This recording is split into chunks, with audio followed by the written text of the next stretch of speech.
vous. Sauf que le Sénégal a des indicateurs qui sont quand même un peu embêtants. C'est un pays très endetté. Le Fonds monétaire international et la Banque mondiale tablent sur 64% de taux d'endettement d'ici l'année prochaine. La norme supérieure à laquelle on vous déclare État pratiquement en cessation de paiement, c'est 70%. Ils en sont à 6 points. Le Sénégal, c'est 1400 milliards de déficit commercial. Ils ne produisent rien. Ils achètent tout. Le Sénégal, c'est 70% de la population dans l'agriculture qui participe à peine à 17% du produit intérieur brut. Ça veut dire qu'ils en sont encore à l'agriculture avec la machette et la houe. Quand vous prenez ces trois indicateurs-là, c'est un quart de la population qui vit dans la région de Dakar, le Sénégal. Le Sénégal, en gros, c'est 16 millions d'habitants. Donc, un quart de la population, 4,5 millions de personnes sur 0,3% de superficie du territoire. Quand vous prenez ces indicateurs-là, vous vous rendez compte que les différentes politiques néocoloniales amenées par Senghor, Abdou Diouf, Abdoulaye Wade et Macky Sall ont conduit le pays dans une véritable voie sans issue. Donc, à travers ces indicateurs-là, sur le plan économique, pour moi, le président sénégalais n'a plus de marge de manœuvre. Parce que qu'est-ce qu'il faut faire? C'est la montée énorme du chômage des jeunes. C'est la montée de la pauvreté. C'est les terroirs qui ne sont pas construits. Parce que pour se donner une espérance au Sénégal, espérer trouver un travail, espérer trouver une compagne, espérer faire de bonnes études, espérer se soigner, il faut venir dans la région de Dakar. C'est là-bas à la limite où est concentré entre guillemets le développement sénégalais. Et les autres alors qu'est-ce qu'ils font? Les tensions ont repris en Casamance. L'armée a perdu quelques hommes il y a quelques semaines. La guerre a repris.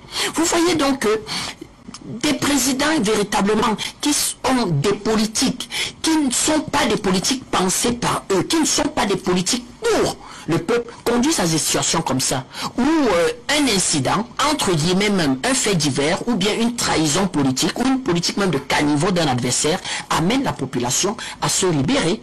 Donc quand on regarde ça, on se pose des questions. Quels sont les ressorts sur le plan économique? Parce que oui, je voyais aujourd'hui l'expliquer M. Macky Sall, que j'utiliserai tous les moyens dont la Constitution m'en donne le droit. Et puis faisait entrer les véhicules blindés et les chars. C'est un pays où il y a bulletin unique, où il y a tous les déshydratats, comment je vais dire, de modification que nos promotions veulent. Hein. C'est compris dans le code électoral. Hein. C'est sans plus le meilleur code électoral. Donc, si des gens n'ont pas de projet sérieux, on en arrive là-dessus. Alors, est-ce les politiques aujourd'hui qui sont mises en route au Sénégal qui font problème, ou alors il est purement et simplement question d'éliminer un adversaire politique?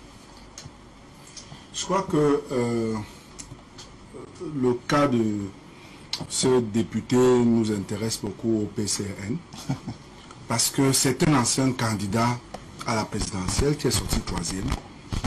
C'est un jeune, c'est un député. Il y a des similitudes avec notre président. Et lorsqu'on voit tout ce qui est mis en œuvre pour lui barrer le chemin de la présidentielle, ça nous inscrit sur le... C'est ces jeunes-là qu'on a pu mettre en route.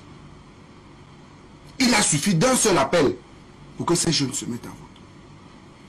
Il a eu 15,67% à la dernière élection, élu par 687 personnes. Mais vous avez vu le nombre de gens qu'il a pu mettre en route. C'est un travail qui se prépare. Lorsqu'on est un responsable politique et qu'on a la légitimité, ça se ressent. Je crois qu'il a tout simplement été sous-estimé par ses adversaires politiques qui en avaient déjà éliminé plusieurs et qui pensaient faire de lui une simple bouchée.